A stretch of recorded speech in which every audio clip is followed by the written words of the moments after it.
The silver tea tray on the royal veranda was vibrating at exactly 140 hertz. Beneath the heavy gaze of the Athelian sun, the metal shouldn't have hummed, yet the liquid inside the glass vessel rippled in concentric, perfect circles. Kalen Thorne sat across from me, his physical shadow stretching long and dark against the white marble. He was the human my father had chosen to punish my ambition, a boring man with quiet eyes and a posture that suggested he might simply melt into his chair. I'll be honest with you. What I saw in Kalen's eyes that day changed everything I thought I knew about the Terrans.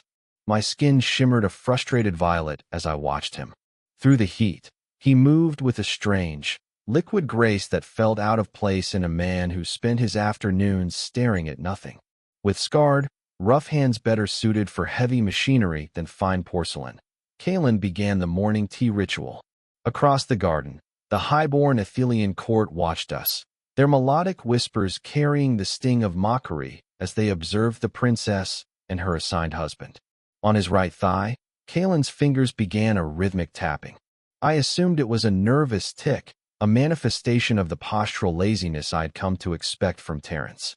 Humans were biologically prone to such catatonic stasis, or so our scholars claimed, which meant the high-frequency readings weren't his nerves.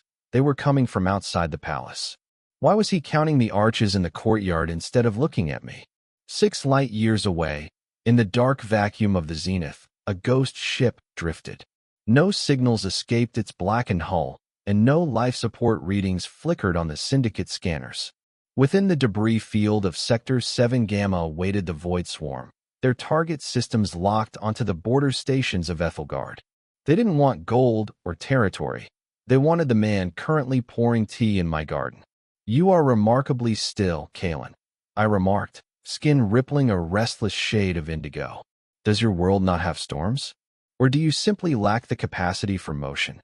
He looked up, his smile thin and oddly weary. "We have storms, princess. We just learned to count the seconds between the lightning and the thunder. It keeps the mind occupied while you wait for the impact." Deep within the Syndicate fortress, the Void Reaper protocols were being uploaded to 1,000 automated drones.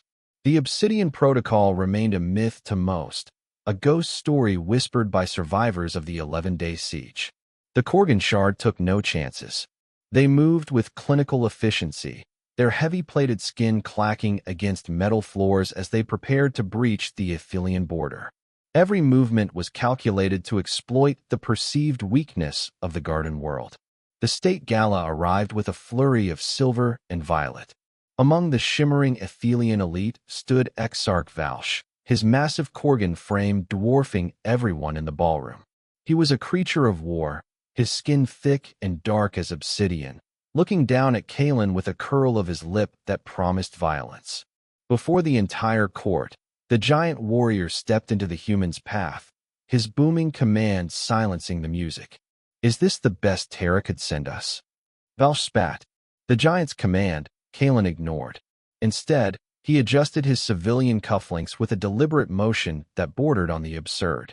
He offered the giant a glass of wine with a polite smile. "It's quite a lovely vintage," Kalen said, his voice flat. "Though I've heard Korgan digestive systems find the tannins a bit challenging. Perhaps you prefer something with less bite?" Came the alarm, a jagged screech of metal on metal from the perimeter sensors. From the high balconies of the palace, we saw the first of the Syndicate dropships burning through the atmosphere. Like falling stars, terror rippled through the court, skin turning a pale, sickly gray as the realization of the breach set in. Amidst the screaming generals, Kalen Thorne simply stood there, his eyes tracking the trajectory of the ships with a terrifying, silent focus. Within the debris field of Sector 7 Gamma, the Syndicate's ghost ship finally ceased its drifting. It was not a derelict. The blackened hull shivered as hidden bay doors ground open, releasing a swarm of Void Reapers that looked like jagged glass against the stars. Their target systems were not scanning for Athelian defenses. They were searching for the specific biological frequency of the Obsidian Protocol, a signature that had been officially erased from every Terran archive after the massacre of 11-day siege. The princess, I remained, trapped between the rising terror of the court and the infuriating calm of my husband. My skin pulsed a frantic, erratic silver. On the veranda, Kalen Thorne continued his stillness drill, his body so motionless that a small, blue nectar bird landed on his shoulder, mistaking him for a garden statue. It was the same postural laziness that had defined our entire marriage. He was a man of marble and shadows, useless while the border stations burned. "Surrender the human," came the transmission, a digital shriek that tore through the palace's melodic soundscapes. The War Council fell into a panicked disarray, their shimmering skin turning a dull, lifeless gray. 9,000 high-born Athelians had been taken from the border station, their lives held by the Void Swarm Syndicate. Among them was Mina, a 6-year-old child who clutched a headless porcelain doll in the sensor feed, her eyes wide with a terror that no royal decree could soothe. Kalen picked up a fallen silver spoon from the marble floor and wiped it clean with his napkin. That mundane motion I found more terrifying than the invading ships. Kalen rose from his chair, the nectar bird fluttering away as his physical shadow seemed to deepen and expand. The finger tapping on his thigh stopped, which meant he was no longer counting arches. He was counting the seconds until impact. He didn't ask for permission. He simply walked into the high-security War Council, his presence causing the most decorated Athelian generals to fall into an instinctive, terrified silence. The tactical map, Kalen accessed with a single, sharp gesture. It was a stolen high-fidelity render of the Syndicate's impenetrable fortress hidden behind layers of Terran encryption. He didn't speak of peace or diplomacy. Instead, he pointed to a single resonance point in the station's cooling grid. "They're not invulnerable," he said, his voice a low, grinding rasp. "They're just loud, and loud things always have a frequency that breaks them." Kalen Thorne crushed the black data core with a thumb and forefinger. Into the silence that followed, he stepped toward me. He didn't look like a husband. He looked like an extinction-level event wrapped in a cheap civilian suit. I finally understood the stillness. It wasn't laziness.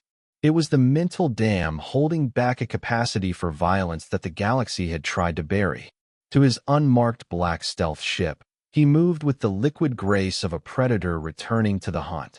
6 hours later, the border sensors recorded a series of impossible failures within the Syndicate fortress. It wasn't a bombardment. It was hardware store chemistry, a targeted introduction of corrosive particulates into the station's recycled air, a method derived from archaic Terran insurgencies. The fortress didn't explode.